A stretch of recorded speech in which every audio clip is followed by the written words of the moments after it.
우리가 소아시아의 7교회 이야기를 우리는 잘 알고 있습니다. 요한계시록에 소아시아 7교회가 소개되고 있습니다. 소아시아 7교회에 누가 말씀을 하십니까? 예수님이 말씀하십니다. 어떤 말씀을 하십니까? 책망도 하십니다. 또 칭찬도 하십니다. 자, 그 가운데 보면 우리 예수님께서 책망도 하시고 칭찬도 하셨는데 특별히 칭찬만 하신 교회들이 있어요. 칭찬만 하신 교회들. 어떤 교회입니까?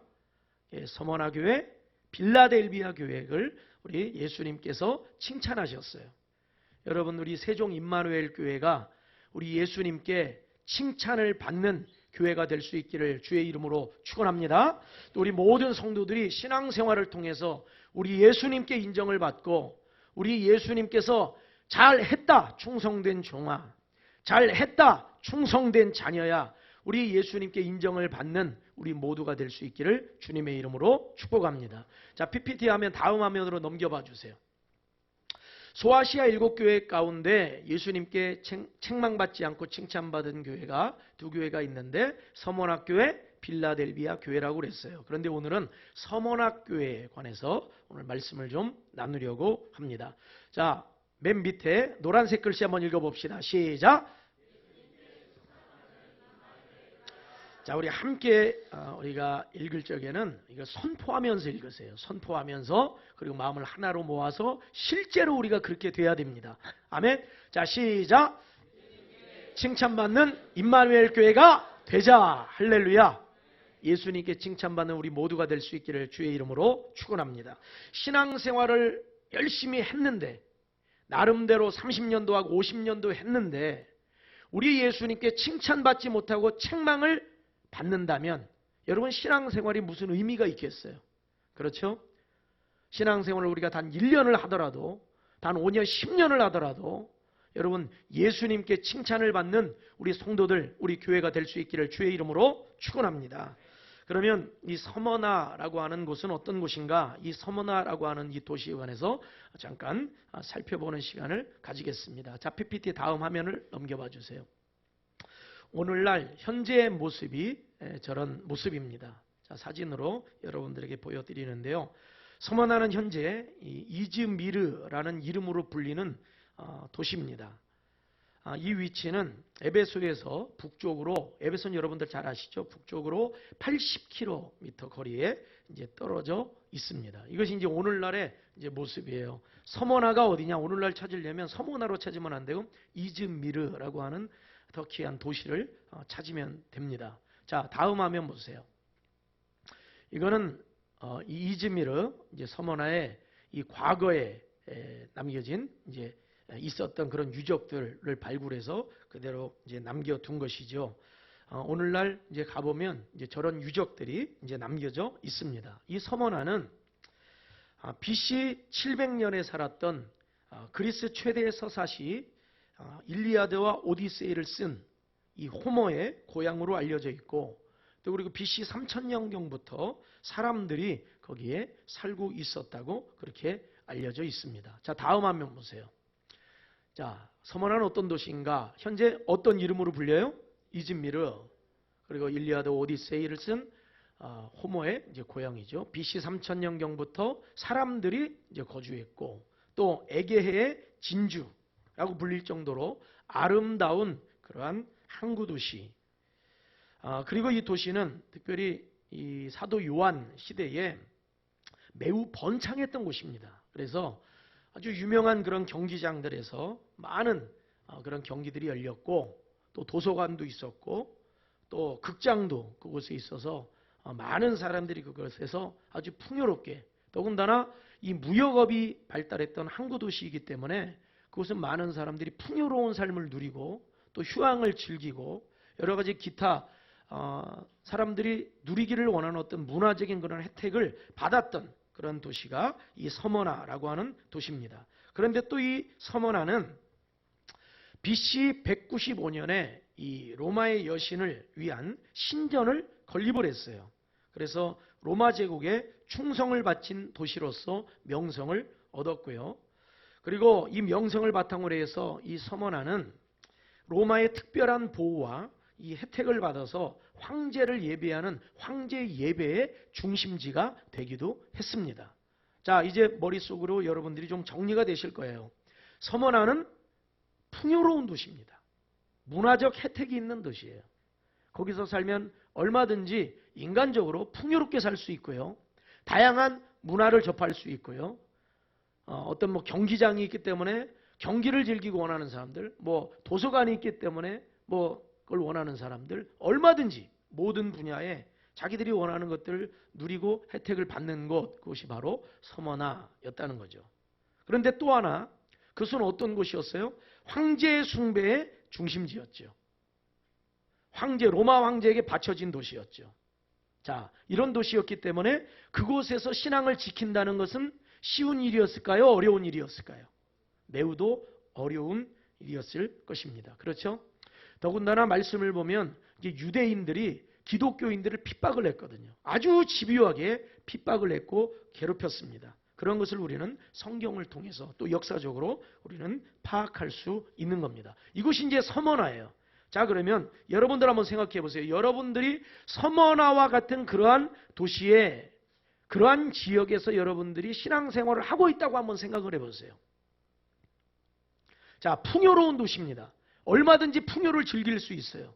그런데 그 가운데 풍요를 즐기지 못하고 그 가운데서 고통받고 그 가운데서 시련 속에서 고난을 받았던 공동체가 있었어요.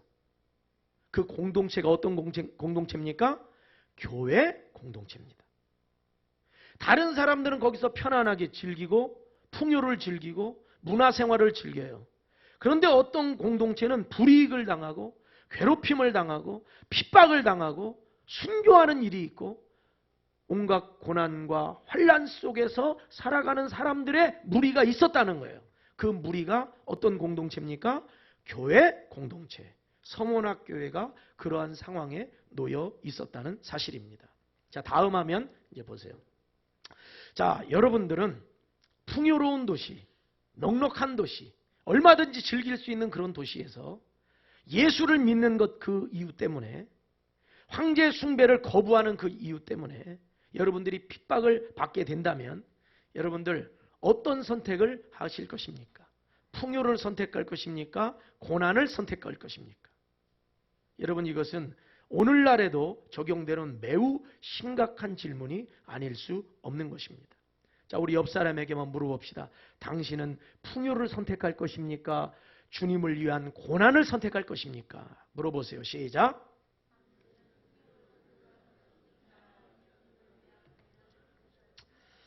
여러분, 신앙생활에 우리는 풍요를 쫓는 인생이 아니라 예수 그리스도를 쫓는 인생이 되어야 함을 깨달으시기를 바랍니다.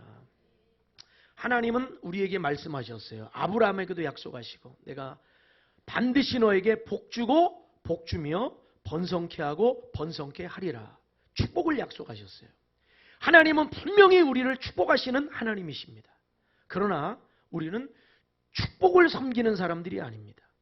우리는 예수를 따르는 사람이고 여호와 하나님만을 섬기는 하나님의 자녀들이고 백성인 것을 믿으시기를 바랍니다.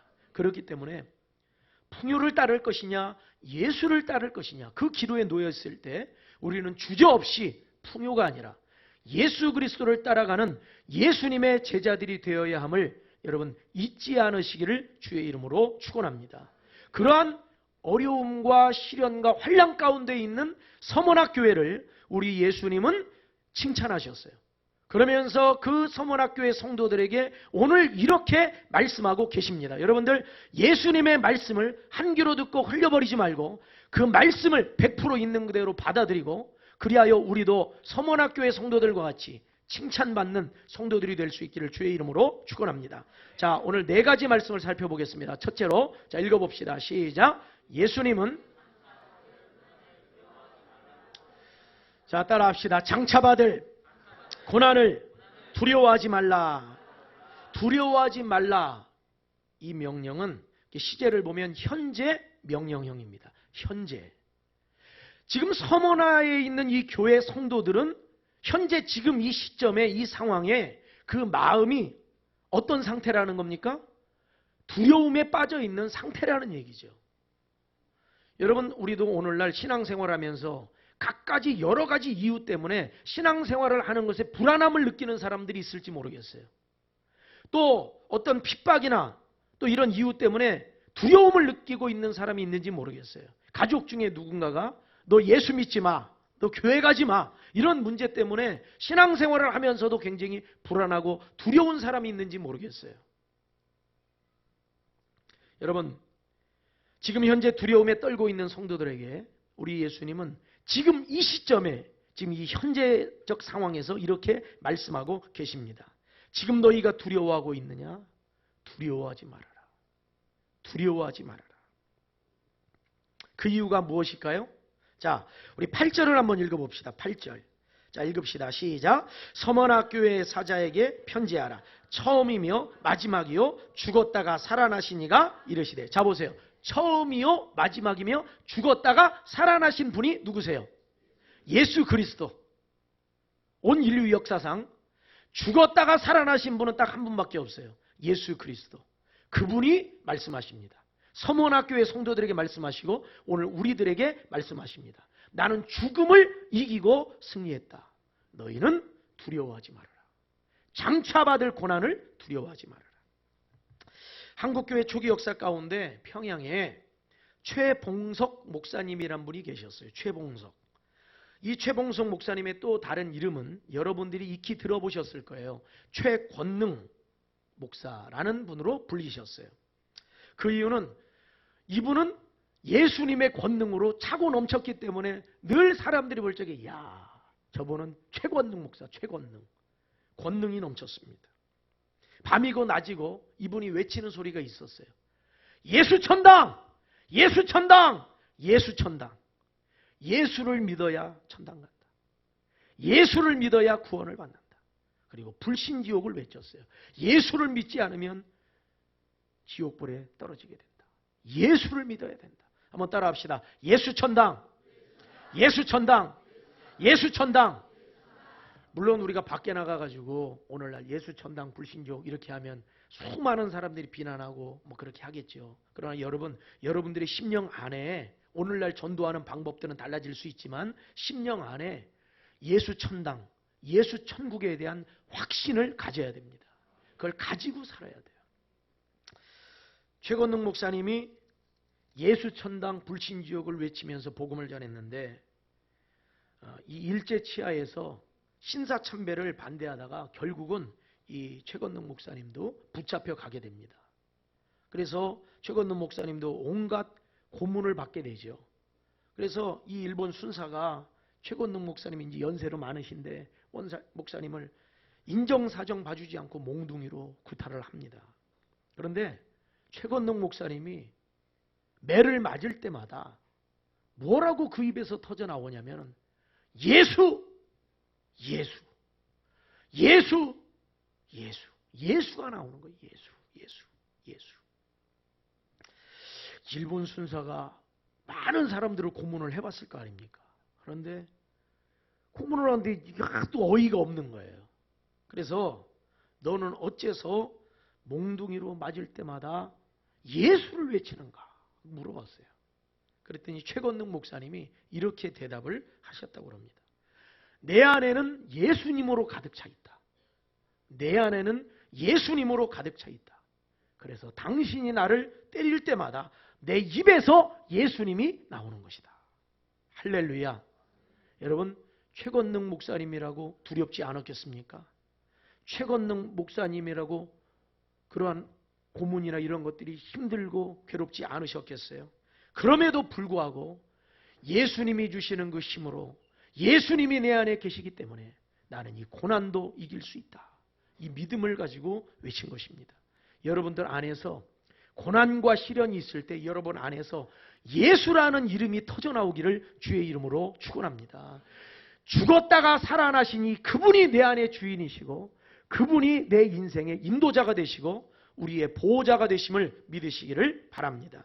고린도전서 10장 13절 따라합시다. 사람이 감당할 시험 밖에는 너희가 당한 것이 없나니 오직 하나님은 미쁘사 너희가 감당하지 못할 시험당함을 허락하지 아니하시고 시험당할 즈음에 또한 피할 길을 내사 너희로 능히 감당하게 하시느니라. 할렐루야. 여러분에게 닥친 시험과 고난을 능히 감당하게 하시는 우리 주님을 믿으시기를 바랍니다. 결국 그 일본 순사가 최건능 목사가 계속 예수라고 외쳐대니까 이 사람 실성했구나. 정신이 온전치가 않구나. 결국은 정신 이상자로 판단해서 고문을 중단하고 풀어줬다고 그럽니다. 그리고 최건능 목사님은 또 밖에 나가서 외치는 거예요. 예수 천당. 예수 천당. 예수 천당. 여러분 안에 예수님이 주인 되셔서 여러분들의 심령에 하나님의 나라가 온전히 이루어지기를 주의 이름으로 축원합니다. 자, 두 번째로 예수님이 서문학교에 뭐라고 말씀하셨는지를 한번 보겠어요. 자, 두 번째 PPT 넘겨주세요. 자, 읽어봅시다. 시작. 예수님은 환난 가운데 죽도록 충성하라고 말씀하셨다. 10절을 읽어봅시다. 시작. 볼지어다 마귀가 장차 너희 가운데에서 몇 사람을 옥에 던져 시험을 받게 하리니 너희가 10일 동안 환난을 받으리라. 내가 죽도록 충성하라. 예수님은요 이렇게 말씀하셨어요. 너희에게 앞으로 큰 고난이 닥칠 것이다. 그런데 그 고난은 누가 주는 거예요? 사탄 마귀가 주는 거예요. 여러분, 고난과 사탄 마귀가 주는 고난과 그 시련 가운데서 여러분 거기서 항복하지 말고 끝까지 믿음으로 이겨내고 승리하시기를 주의 이름으로 축원합니다. 사탄 마귀가 성도 가운데 몇 사람을 어떻게 한다고 그랬습니까? 옥에 던져서 시험을 받게 한다고 그랬습니다. 그런데 시험을 받는데 너희가 며칠 동안 환난을 받는다고 그랬어요? 10일 동안 환난을 받는다고 그랬어요. 여기서 10일이라고 하는 이 숫자, 10이라고 하는 이 숫자는 어떤 숫자냐면 날짜상으로 10일을 뜻하는 것이라기보다 이 10이라고 하는 숫자는 어떤 시간이냐면 시험을 통해서 검증될 만한 충분한 시간을 의미하는 것입니다. 우리가 성경을 보면 하나님께서 애굽에 몇 가지 재앙을 내리셨어요? 10가지 재앙을 내리셨어요. 10가지 재앙을 내리심으로 바로 왕과 백성들을 시험하십니다. 자, 그리고 다니엘과 세 친구도 왕의 음식과 포도주를 거부하면서 며칠 동안 자기들을 시험해 보라고 그랬어요? 열흘 동안 시험해 보라고 그랬어요. 하나님께서는 오늘도 우리에게 이 시험과 환난을 허락하세요. 사탄 마귀가 공격할 때 그걸 허락하세요. 그런데 중요한 건 우리가 그 시험을 어떻게 하기를 원하십니까? 통과하기를 원하시는 거예요. 고난과 시련을 뚫고 나가기를 원하고 계신다는 사실입니다. 여러분, 환난 가운데 고난 가운데 죽도록 충성함으로 다 승리자가 되시기를 주의 이름으로 축원합니다.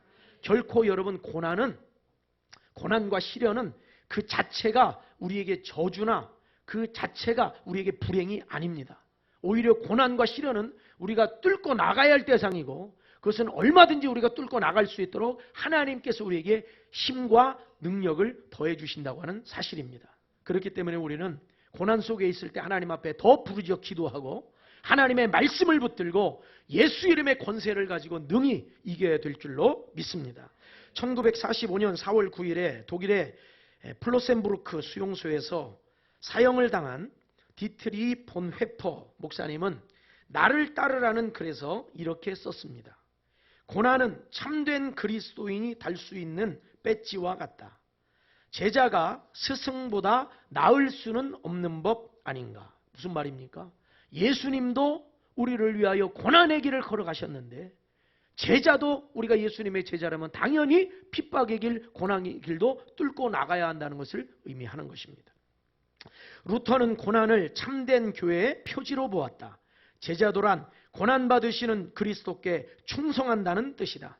따라서 그리스도인들이 고난으로 부름받는 것은 전혀 놀랄 일이 아니다. 여러분, 서문학교의 성도들이 고난을 받습니다. 시련을 겪습니다. 몇 사람이 옥에 던져져서 죽임을 당합니다. 그러한 고난과 시련이 있다 할지라도 거기서 두려워하지 말고 거기서 포기하지 말고 목숨을 다 바쳐 네 신앙을 지켜라. 여러분 목숨 바쳐서 우리의 신앙을 지킬 수 있기를 바랍니다. 예수를 믿는 그 믿음을 끝까지 놓지 않을 수 있는 우리 성도들이 되기를 주의 이름으로 축원합니다. 마태복음 10장 28절에 몸은 죽여도 영혼은 죽이지 못하는 사람들을 두려워하지 말고 영혼과 몸을 지옥에서 다 멸망시킬 수 있는 분을 두려워하라. 여러분, 우리가 유일하게 두려워해야 될 분은 여호와 하나님밖에 없는 것입니다. 여러분, 세상을 살아나가면서 여러분의 신앙을 끝까지 지키는 신앙의 승리자가 되시기를 주의 이름으로 축원합니다. 자, 세 번째. 자, 읽어봐요. 시작. 예수님은 죽도록 충성하는 자에게 생명의 관을 주겠다고 말씀하셨다. 자, 10절을 같이 읽습니다. 시작. 내가 죽도록 충성하라. 생명의 관을 주신다고 그랬어요. 뭐 할 때? 죽도록 충성할 때. 자, 성경에서 특별히 헬라어에서 이 관에 해당하는 헬라어는 두 가지가 있습니다. 관, 머리에 쓰는 관, 두 가지의 헬라어가 있어요. 하나는 디아데마, 왕관을 뜻합니다. 왕관. 또 하나는 스테파노스, 면류관, 스테파노스, 관을 뜻합니다. 이건 뭐냐면 스테파노스는 운동 경기에서 승리자에게 씌워주는 승리의 관을 의미하는 거예요. 여기서 생명의 관을 주리라 우리 예수님이 말씀하시는데 이 관은 스테파노스를 의미하는 겁니다. 즉 무슨 말이냐면 운동선수가 경기를 치르면서 자기 힘을 다 쏟아냅니다. 힘을 다 쏟아내요. 이번에 호주 오픈 그런 테니스 대회를 보더라도 그 선수들이 서브를 넣을 때요. 또 그리고 공을 또 리시브에서 받아 넘길 때 참 이럴 때 보면 스윙을 하면서 어떻게 하죠? 입을 꾹 다물고 스윙을 하던가요? 뭐 얼굴 표정은 말할 것도 없고요. 진짜 이 배에서 나오는 뭐라고 하죠? 배에서 나오는 이런 어떤 복식 호흡에서 나오는 아주 훈련된 그 소리처럼 안 들어보셨어요? 이야, 저는 그 소리 이렇게 들을 적에 온 힘을 다해서 진짜 이 뱃속에 있는 낼 수 있는 그 힘마저도 다해서 이 공을 넘기는데요. 그게 느껴지더라고요. 근데 그걸 1시간 반, 2시간씩 테니스를 치는 거예요. 저 사람들 저 힘들어서 어떻게 저 경기 시간을 다 마무리할까? 근데 우리 예수님이 말씀하시는 거예요. 운동 경기에 참여한 사람이, 운동 선수가 자기 힘을 다 쏟아내서 그리고 승리를 거두고 그리고 그 승리자의 자리에 오르기까지 자기의 모든 것을 다 쏟아내는 것처럼 너희도 신앙생활하면서 죽도록 충성해라. 다 쏟아내라. 그러면 승리의 관 스테파노스를 씌워줄 것이다. 그 당시에 이 서머나에 살고 있는 성도들이었다면, 그 당시 사람들이었다면 거기 아주 훌륭하고 유명한 경기장이 있었다고 합니다. 그렇다면 이 말씀이 피부에 와 닿았을 것이고 마음에 와 닿았을 거야.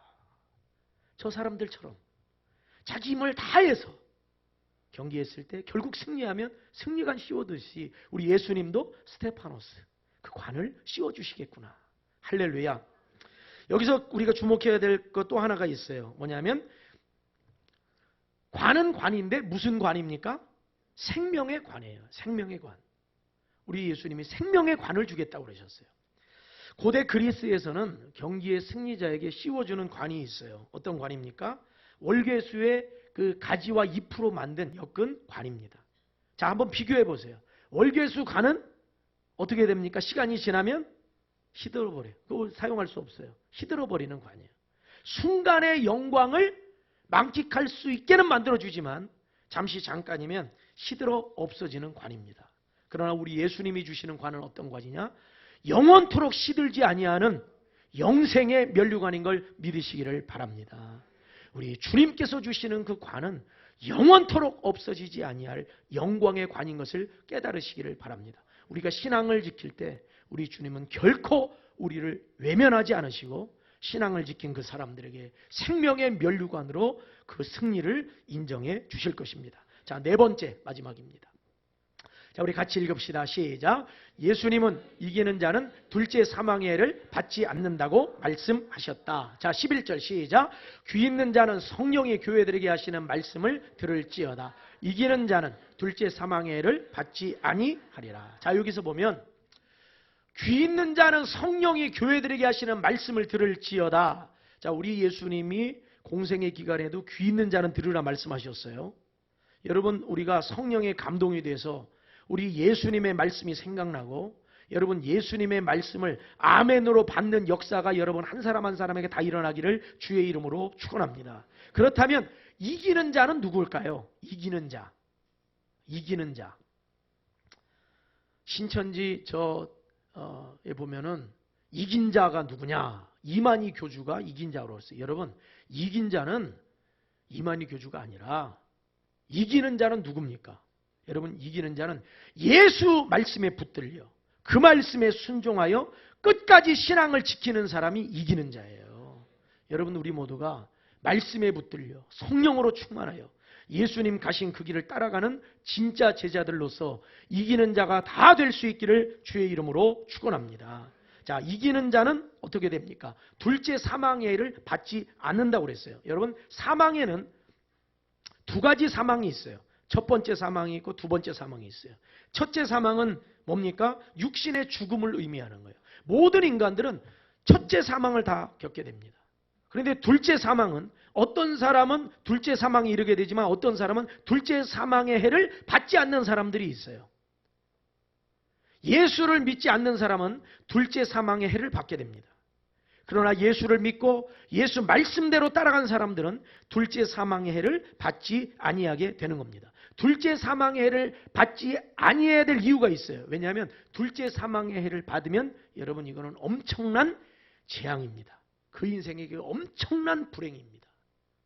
둘째 사망이라는 것 곧 지옥을 의미하는 것이고 하나님과의 관계가 파괴되는 것을 의미하는 것이고 더 이상 하나님의 구원의 기회가 그 사람에게 없다는 것을 의미하게 되는 것입니다.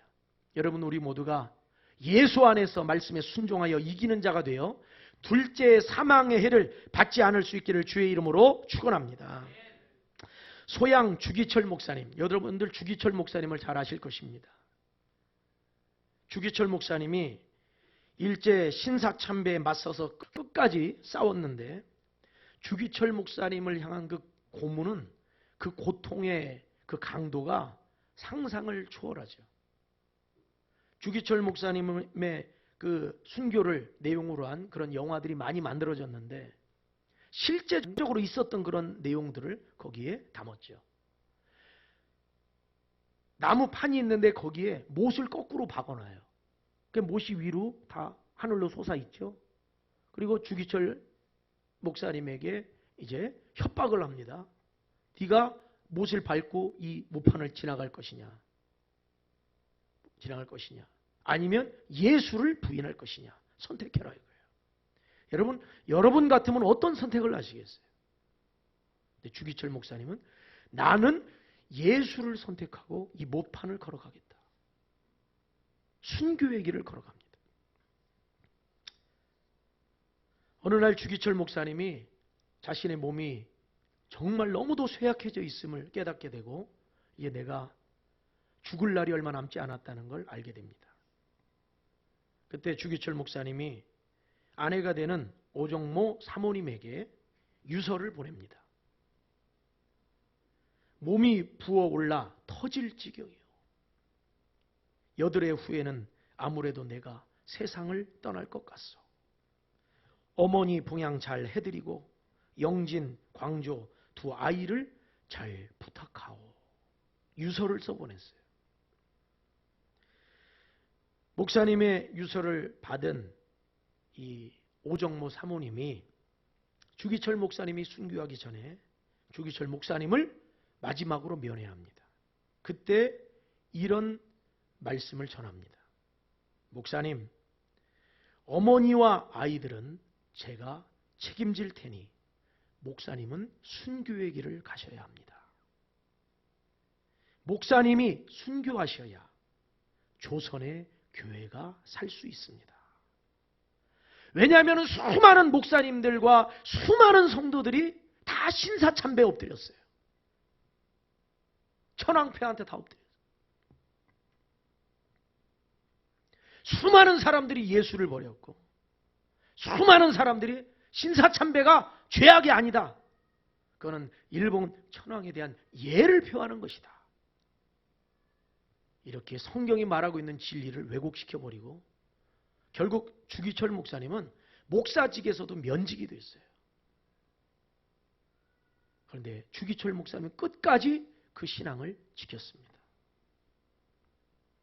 해방을 1년 앞둔 1944년 4월 21일 밤 9시 30분 주기철 목사님은 평양 형무소의 그 차디찬 감옥에서 고문 후유증으로 예수님의 품에 안기게 되었습니다. 주기철 목사님은 살아생전에 이런 말씀을 남기셨다고 합니다. 소나무는 죽기 전에 찍어야 시퍼렇고 백합화는 시들기 전에 떨어져야 향기롭다. 이 몸도 시들기 전에 우리 주님의 제단에 드려지기를 바랄 뿐이다.